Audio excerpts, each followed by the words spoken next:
We all love the idea of a hard-edged sports bike, but for many, the idea of niggly wrists and a sore back just isn't worth it. Well, clearly manufacturers are listening. Just as Ducati has done with the Panigale V2S, Yamaha has now given us a sports bike with far less compromise. This is the new Yamaha R9. We're at the Sydney Motorsport Park. Let's check it out.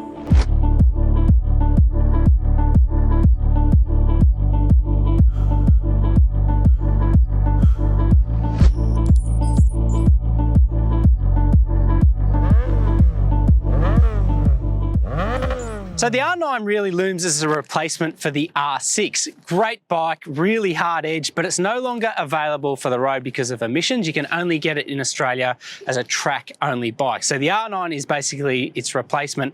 And even just from the get-go, it definitely goes for more of an appealing, comfortable kind of bike. So it's sort of said to be 50-50 between track focus and road focus. So the ergonomics of the bike, as we'll get to later in the video, the layout of it, even the engine, are more amenable to comfort as well as performance. So in terms of the engine, what we have here is the 890 triple lifted from the MT09. It's got the same power and torque outputs, but the gear ratios are a little bit different. And as you can see from the exhaust on this particular model, looks as though it's quite bound up. So I think what a lot of people are going to be doing out of the box is fitting an Akrapovic exhaust or similar to try and get some more ponies out of the engine.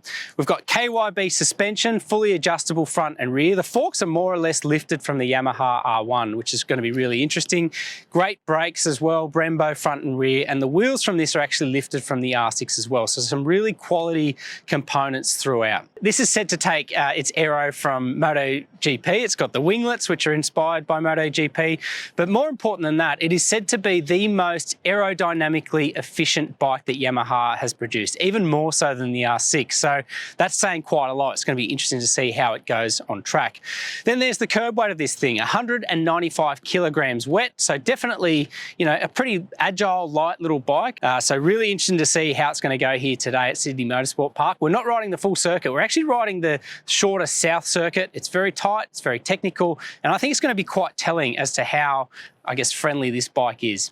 We'll get to basic rider ergonomics once we're on board this machine to see what it's like, but effectively Yamaha says it's a 50-50 split between road and track in terms of this bike's focus. So I'm expecting that, much like the Panigale V2S, you're going to get sort of higher set bars, lower set pegs, a bigger sort of open cockpit feel, unlike an R1 or an R6 where you are hunched over, you're going to get a sore back and sore knees on longer rides. So Bridgestone tyres on this bike, front and rear, they're the Bridgestone Battle Axe tyres. We're riding on that today. There is a bike here with slicks, but that's strictly limited to Mike Jones today. He's going to be doing a spin on that at lunchtime to see what it's really capable of. But yeah, that's the nuts and bolts of this thing in a nutshell. Let's go hit Sydney Motorsport Park.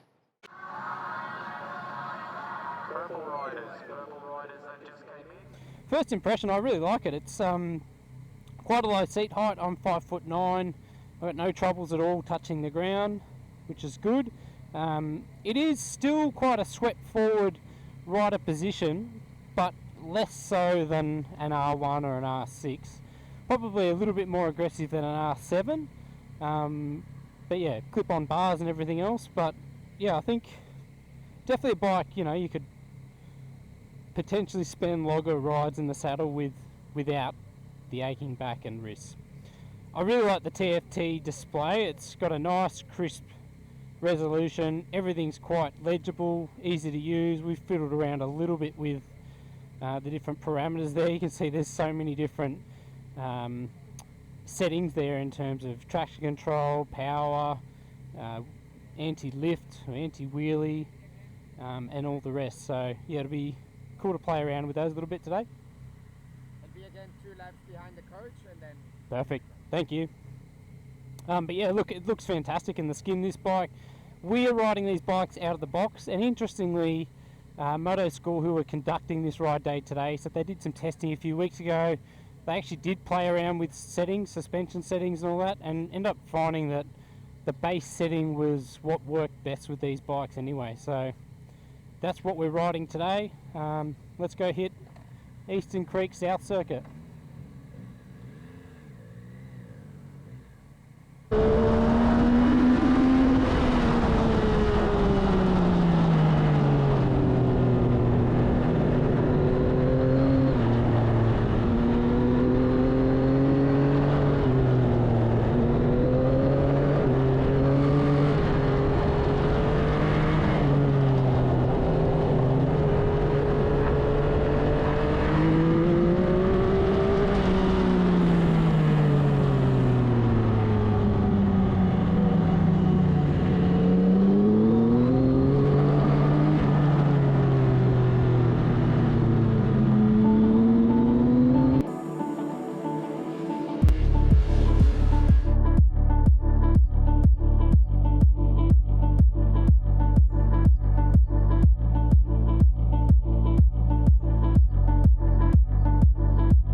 How's that?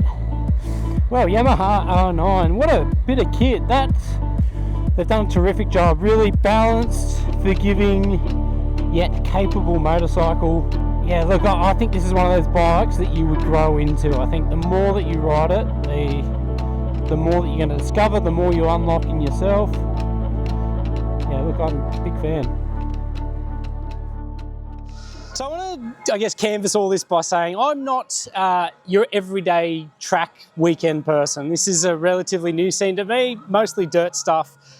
And I'm telling you that because I felt right at home on the R9. I think, you know, it is the perfect middle ground for someone that wants to do some road, wants to do some track. Yamaha said at the start of today that it's a 50-50 bike between road and track, and I really think they've nailed that. Key to it, I think, is the 890cc engine. We've seen the versatility of this triple in many different mediums, but in here it really works well. This circuit here is tight, it's very technical. It's the sort of circuit where you want to spend a lot of time in those middling revs and making use of, you know, second, third, fourth gear. On this bike, it was just really streamlined. It works so well. Power exactly where you needed it. Torque down low if you missed a gear or whatever, or you held a gear higher through the bends. But equally, it just revved out really cleanly as well. The shorter straightaways here did expose the powertrain in terms of top end speed. It's definitely not a Yamaha R1 there. But ride it to its capabilities and make use of that mid-range, and you're never going to find yourself wanting more power with the R9. It is a really capable, really quick motorcycle. Now, in terms of handling, we're only sort of telling one side of the story here today because we're only riding track, but I found it a really balanced motorcycle. As I said, lots of changes in direction, slow corners, fast corners, undulation, all the rest, and I felt right at home on it. There was no point really that I thought, you know, I'd overshot a corner or I'd missed my mark or anything like that. It just seemed to work really well. The suspension and everything else and the brakes, the suspension and brakes were really top notch around here. Under the really heavy braking zones, there were a couple of times where I felt the back start to sort of lock up and the bike sort of shimmying into the corner.